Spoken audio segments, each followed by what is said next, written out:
कि आप लोगों का न्यू ईयर पार्टी वगैरह बहुत बढ़िया गुजरा होगा। लेकिन दुःख की बात ये है कि मेरा जो न्यू ईयर रेज़ोल्यूशन तोड़ने का रिकॉर्ड था, वो मैं नहीं बना पाऊँगा। क्या है, मैं हर साल रेज़ोल्यूशन रखता हूँ, इस बार जिम जाना है, इस बार कुछ बनना है, बॉडी बनानी है। लेकिन मेरे पेट का ऑपरेशन हो गया, जिम वैसे भी नहीं जा सकता हूँ। ना रेज़ोल्यूशन रखूँगा, ना ही तोड़ पाऊँगा।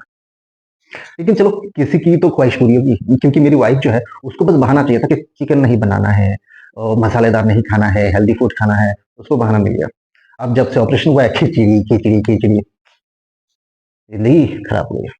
अब खिचड़ी सलाद से ही दिन गुज़ारना पड़ेगा। डॉक्टर ने बोल दिया है कि आप कुछ भी नॉर्मल खा सकते हो, लेकिन वाइफ़ को सुकून कहाँ? वाइफ़ को तो मौका चाहिए भाई। अब इस बंदे को बिना नमक खाना खिला-खिला के परेशान कर रहा है। मेरा तो गया यारो, लेकिन आप लोग अपना ध्यान रखिए, आप लोग मज़े करते रहिए। और यार, ऑपरेशन के टाइम पे एक्सपीरियंस हुआ मुझे। ऑपरेशन के टाइम पे क्या हुआ, मैं जब ऑपरेशन के लिए लेके गए, वेटिंग रूम में मैं बैठा था, वहाँ पे मेरे बगल में बुजुर्ग बैठे हुए थे।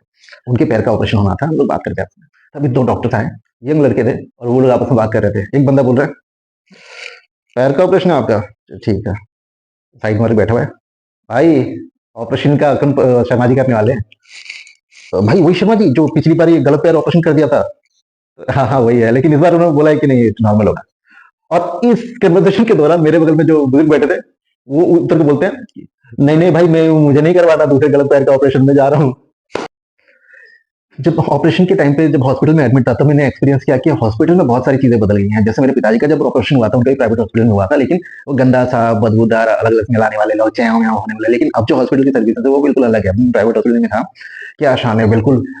जब हॉस्पिटल में एंटर करो तो ऐसा लगता है आप बाहर में घुस गए हैं। बिल्कुल एंटे चकाचक लिपस्टिक लगा के वो बिल्कुल काउंटर पे बैठी हैं। लड़कियां खूबसूरत अच्छी इंग्लिश में बात कर रही है, साइड में एकदम झालर वगैरह लगी हुई है, ऊपर चमकता चमचमाता, बिल्कुल बड़ी बड़ी कुर्सियां। भाई साहब, देख के ऐसा लगता है कि आप एक मस्त बार में घुसे हैं। अच्छी फीलिंग आती है, लेकिन हॉस्पिटल तो हॉस्पिटल है, अंदर ऑपरेशन है, चीख फाड़ नहीं है भाई, आपकी हालत खराब। लेकिन चलो, वहां से जाकर थोड़ा सा अच्छा लगता है। फिर उसके बाद जब मैं एडमिट हुआ, ऊपर गया, ऊपर जाने के बाद देखता हूँ कि जो स्टाफ है, जिस तरह की वो लोग ड्रेस पहन के, बिल्कुल कोट शोट पहन के आपके पास आ गए, यस सर, आपका सर्जरी है कल, जिस तरह से बात करते हैं, ऐसा लगता है कि आप हॉस्पिटल में नहीं है, आप एक 5 स्टार होटल में हो, आपको ऐसे सर्विस दिया जा रहा है। अलग ही है टशन इनका। लेकिन हाँ, वहाँ पे भी धांधली है, धांधली तो हर जगह पे है। धांधली मुझे लगा जो खाना देने आता है, उस टाइम पे अगर आप ध्यान ना दो ना, आपको अंडे नहीं देगा, वो ले जाएगा। पता नहीं क्या करते हैं, कितने अंडे खाएंगे पूरे हॉस्पिटल में मार के। इसके अलावा, जब आप हॉस्पिटल में आपने एक दिन गुजार लिया, आपने सोचा चलो भैया मेरे तो ट्रीटमेंट हो गया, मैं जा रहा हूँ, आपने नर्स को बोला मैडम मैं जा सकता हूँ, तो नहीं नहीं नहीं सर, आप ऐसे नहीं जा सकते, आपका ये चेकअप होगा। वो बोले भाई मेरे तो नाक में प्रॉब्लम है। बोले नहीं, हम फिर भी किडनी का आपका चेक करेंगे ऐसे हम। तो ऐसा है, आप किडनी चेकअप करवाओ। अगले दिन डॉक्टर साहब का पूछते हैं, हाँ सर, मैं चलूँ फिर? तो डॉक्टर बोले, डॉक्टर का कहना, अरे सर, आपके तो किडनी में प्रॉब्लम है, आपकी किडनी में फैट है, आपका जो दूसरा है ना, दूसरा गोल्ड ब्लडर का भी हमको स्कैन करना पड़ेगा। तो मेरे को भाई साथ में नहीं हुआ था स्कैन, एक ही मशीन में एक ही तो घुसा था। नहीं नहीं सर, वो अलग था, वो नसों का एक अलग से करना पड़ेगा, नसों में कुछ हुआ तो नहीं है। तो अलग अलग स्कैन के अलग अलग दिन, तो इस तरह वो लोग 3-4 दिन और खिंच जाता है। हम भारतीय भी है ना, बहुत कमाल के लोग होते हैं।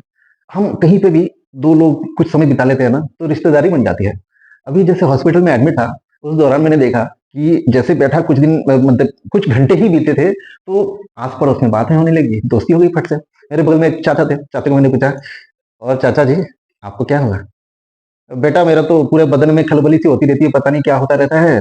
और उनको खुद नहीं पता था उनको क्या है, लेकिन वो एडमिट थे और उनको डेली दवाइयाँ चल रही थी। और फिर मेरे बगल में एक बंदा फौजी, उनको मैंने जाके बोला, "भाई साहब, हाल-चाल पूछा।" तो बोल रहे, "आप कहाँ के हैं?" मैंने बोला, "आसाम।" "आसाम में किधर?" हैं? "आसाम में सिलचर का हूँ।" "सिलचर में किधर?" "सिलचर सिलचर में बदरपुर।" "अरे! मैं भी तो उधर का ही हूँ।" ओ लो, कर लो बात। तो रिश्तेदारी निकल आई। उसके बाद फिर मेरे बगल में और एक बंदा एमपी का। तो भाई, हॉस्पिटल में कुछ देर में ऐसा लगने लगा था कि ये हमारा गाँव है, हम बचपन के बिछड़े हुए दोस्त हैं और मिलके पार्टी-शार्टी कर रहे हैं।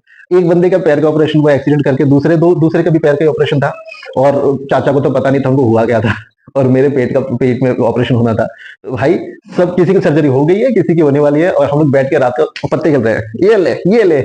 और हमारे अगल-बगल के सारे परेशान, कि वो लोग बोला, "अरे! खुद भी नहीं सर, हमको भी नहीं सोने दे रहे।" तो ऐसा माहौल बन जाता है। हॉस्पिटल में भी हम जो भारतीय लोग हैं, अपना माहौल बना ही लेते हैं। थैंक यू दोस्तों, आप लोग अपना ध्यान रखिए और हमेशा खुश रहिए, ठहाके लगाते रहिए। Thank you.